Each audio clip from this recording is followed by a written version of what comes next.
Brothers and sisters, friends and neighbors in Christ, grace to you and peace from God and from our Lord and Savior Jesus Christ. Amen. The Sermon on the Mount is, or can be, I think, a tough one for some of us to hear. Because it's Jesus preaching his sermon and he's talking to his followers, knowing much of their life experiences. And in hearing them some 2,000 years later, it might conjure up some of our own life experiences. Some of these things might strike a chord with us that will bring us back to perhaps a dark spot in our history or something dark that is happening in the present. But it will relate to the very personal stories of our being. And that can make it difficult. And today we hear, if you are hit, turn the other cheek and hope to get hit again. And it kind of speaks to how we view victims. A certain understanding of this text and a way that we can hear it leads to almost victim shaming. Well, it's your fault. You are the victim. You shouldn't allow it to happen. And that's hard. That's hard stuff. Last week, we heard if you do all these things, right, you should not do these things. And they were things that could be very real for some of us. This week, it's no different. If someone strikes you on the right cheek, turn the other cheek also. And we hear this phrase in the church often, turn the other cheek. And we use it and we throw it around almost like it's nothing. So turn the other cheek. Eventually it'll stop.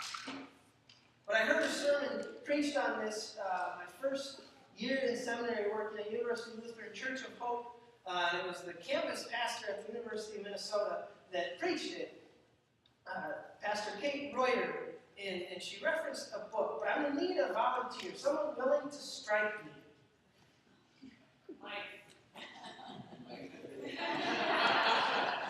Now there was a confirmation student much more eager at Pine Creek. Any guesses who it was, Brody? You're right on. No, I really do. I need a volunteer willing to strike me. This is good. This is good.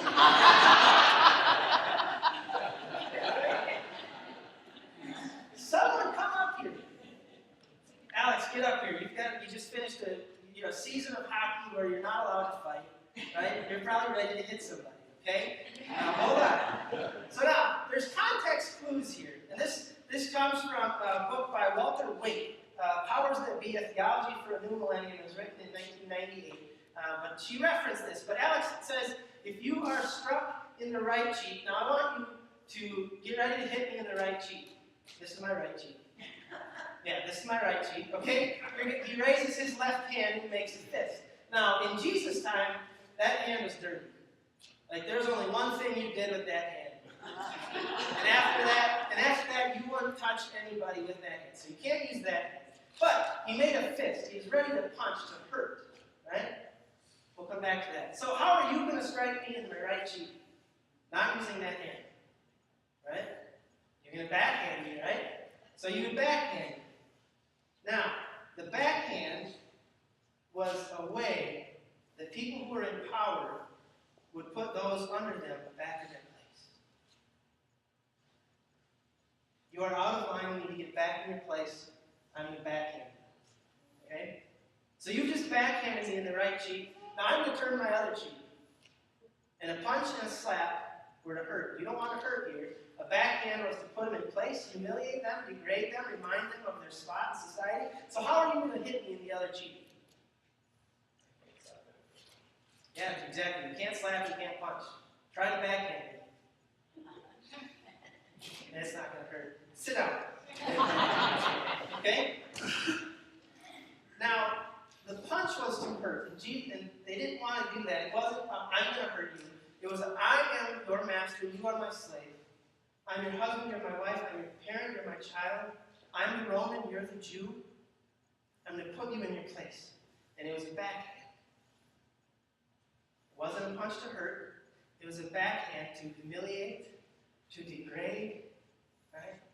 To remind them where they belong in society.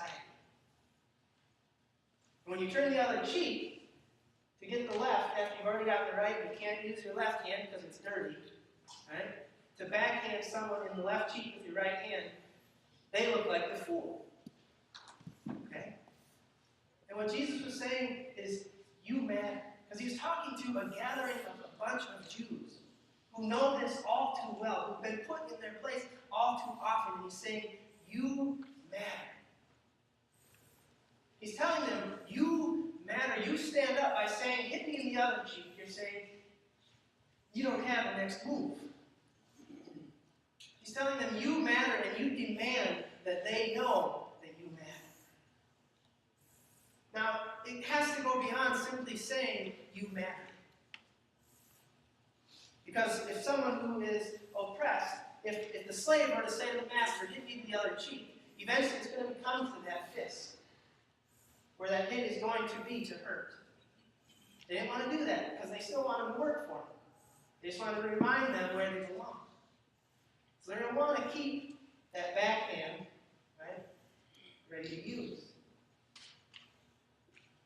But it goes beyond simply Jesus saying, you need to stand up for yourself. Because if we do this to victims all the time, you should have defended yourself. Having never been in their shoes, it's easy for us to say that. Some of us maybe have been in those shoes and have heard that response. You need to defend yourself. But Jesus is calling the people around them to accompany. And to accompany means more than just to say, all right, we're praying for you. Because we do that too. We do that a lot. We tell people we're praying for them, but refuse to hear that maybe, just maybe, we are a part of that answer to the prayer.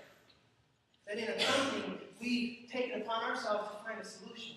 That in accompanying, we take it upon ourselves to find how we might be a part of the solution to make sure that backhand doesn't happen anymore. Jesus starts to point to what the call of the church is in these instances. Last night, Gail and I went to the movie Hidden Figures. How many have seen it? A few of us. Best movie that I've seen in a long time. More of you need to see it. I want to organize a bus trip to go see it because it needs to be seen. It needs to be watched. Okay? But it's based on true events, so I'm not going to ruin the story if you like saying, hey, in Titanic, the ship sinks. Okay, so I'm not ruining the movie for you. It's a movie about these hidden figures in the U.S. space exploration program. And these hidden figures were women who were black.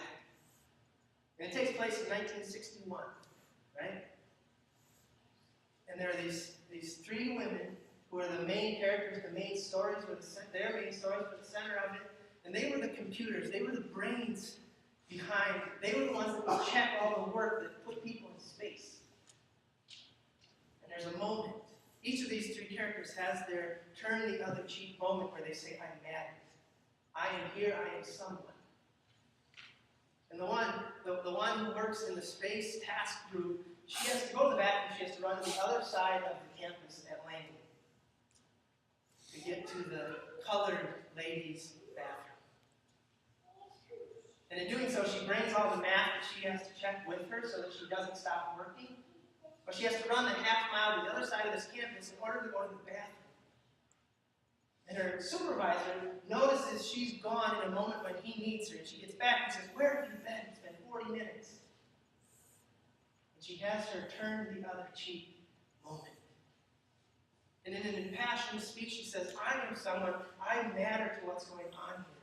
I have a place. I'm gone for 40 minutes because I have to go find the colored bathroom. And in his accompanying her, he takes a crowbar to the other side of the Langley campus and destroys the sign that says, Colored Ladies Restroom. And he says to the group that is there of colored women and not colored, at NASA, we all pee the same color. At NASA, we are all people. At NASA, we all matter.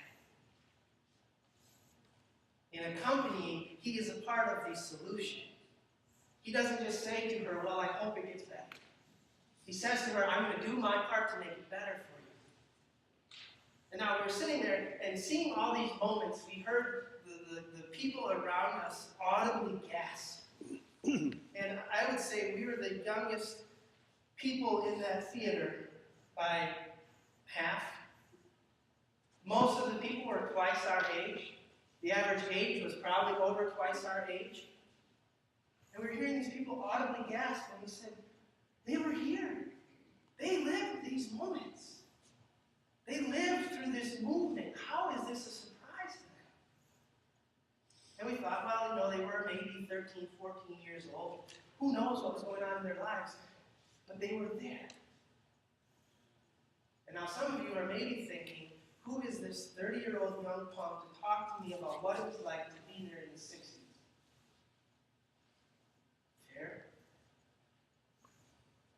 But I think we're starting to see what it was like to be there in the 60s. And what is the role of the church? What is the role of the church when Jesus talks to the crowd that is gathered saying, turn the other cheek? The role of the church is to accompany. And in accompanying, making sure it doesn't happen again. What was the role of the church in the 60s? We hope it was to accompany and make sure it doesn't happen again. What is the role of the church now? When we hear the text, turn the other cheek. Make a fool of the oppressor. Okay? The role of the church is to say to the oppressed, there is a space for you here. The role of the church is to say to the oppressed, you are somebody here, because here we are all children of